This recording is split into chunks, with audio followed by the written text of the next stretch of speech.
Hey guys, very good evening. Welcome back our new vlog. कैसे हैं आप सब? उम्मीद करते हैं आप सब बहुत अच्छे होंगे। और गाइस, आप सबकी दुआ से हम लोग भी बहुत अच्छे हैं। और देखिए, मेरा तबीयत बहुत ज़्यादा ख़राब था और मैं ये वीडियो नहीं डालती, लेकिन सुल्तान के डैडी बोल रहे कि नहीं डाल दो, मेमोरी है तो याद रहेगा कि कैसे बीमार हुई, क्या क्या हुआ। तो गाइस देखिए, यहाँ मैं बहुत ज़्यादा बीमार हूँ। 5 दिन से मुझे फ़ीवर आ रहा था जा रहा था। दवा खा रहे थे तो 101 बुखार रह रहा था और दवा छोड़ दे रहे थे। मतलब दवा खाने के 1 घंटा बाद ही 104 103 ऐसे बुखार आ रहा था। तो हम बहुत ज़्यादा परेशान थे, एकदम मतलब एकदम लग रहा था कि अब मर जाएंगे। वैसे सर में दर्द हो रहा था और पूरे बॉडी में पेन हो रहा था। फिर हम सुल्तान के डैडी से बोले कि नहीं आप नहीं, सुल्तान के डैडी ही बोले कि रुकिए हम डॉक्टर से दिखा देते हैं। तो हम बोले कि नहीं, पहले तौफीक भाई से दिखाइए, वो जो कहेंगे वही होगा, क्योंकि ज़्यादा नॉलेज इस लाइन में उन्हीं को है, डॉक्टरी लाइन में। तो फिर तौफीक भाई से बोले ये फ़ोन करके कि ऐसा ऐसा हो रहा है, 4-5 दिन से फ़ीवर आ रहा है, जा रहा है, आ रहा है, जा रहा है। तो वो बोले कि नहीं, पहले खून का टेस्ट करेंगे, उसके बाद ही हम कुछ कहेंगे। तो बेचारे बहुत अच्छे इंसान हैं, बहुत हम लोग का हेल्प करते हैं। तुरंत कंपाउंडर को भेजे और हमारा ब्लड सैंपल लिए और इसके बाद जो रिपोर्ट आया, सबसे ख़तरनाक रिपोर्ट था। तो गाइज़, रिपोर्ट देखने के बाद हम बिल्कुल डर गए, क्योंकि ज़िंदगी में पहली बार हमको टाइफाइड हुआ था और इतना ज़्यादा टाइफाइड था, 360। जब हम ये रिपोर्ट अपने सिवान के डॉक्टर, मतलब हम लोग के फैमिली डॉक्टर हैं, उनके पास भेजे, अवधेश भाई के पास, तो वो देख के बोले कि बाप रे, इतना ज़्यादा टाइफाइड है, दवा से कुछ नहीं होगा, आप तुरंत सिवान आइए और आके अपना ट्रीटमेंट कराइए, इंजेक्शन लगेगा, तभी तभी ठीक होगा।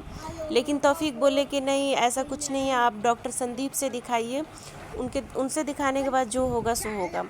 फिर सुल्तान के डैडी गए रिपोर्ट लेके और तौफीक पहले ही रिपोर्ट दिखा के सारा दवा सब कुछ लिखवा उखवा के रखे हुए थे।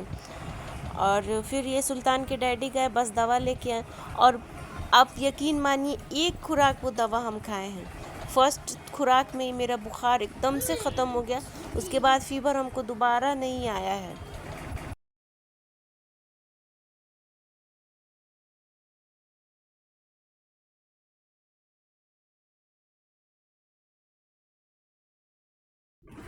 और गाइज़, यहाँ देखिए, मुझे बहुत ही लो फील हो रहा था, आंखों के सामने बिल्कुल अंधेरा हो जा रहा था, बिल्कुल काला काला दिख रहा था। जब उठ के बैठ रहे थे तो बैठा ही नहीं जा रहा था। फिर सुल्तान के डैडी से हम बोले तो वो फिर फ़ोन करके बोले तौफीक से कि ऐसा ऐसा हो रहा है, आंखों के सामने एकदम अंधेरा छा रहा है। और भी बहुत कुछ हो रहा था, ऐसा लग रहा था कि हम किसी चीज़ में, मतलब ऐसा लग रहा था किसी चीज़ में हम जा रहे हैं। दिमाग में लाल लाल, आंख बंद कर रहे थे तो लग रहा था कि लाल लाल कुछ दिख रहा है और उसमें हम घुस रहे हैं।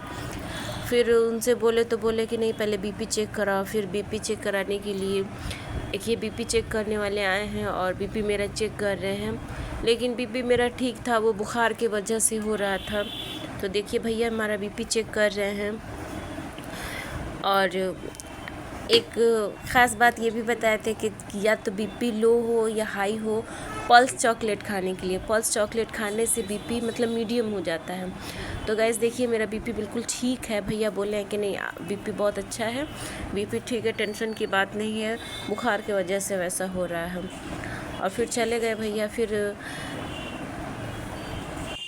तो गाइज़, अल्लाह ना करे कि कोई बीमार हो और ख़ासकर फ़ीवर का बीमारी हो, क्योंकि फ़ीवर की बीमारी होने में बहुत ज़्यादा बॉडी में पेन होता है। और इसी के साथ करते हैं इस ब्लॉग को एंड और मिलते हैं नेक्स्ट ब्लॉग में। तब तक आप हमारे चैनल को लाइक, सब्सक्राइब और आपस में शेयर ज़रूर कीजिए। तब तक के लिए बाय।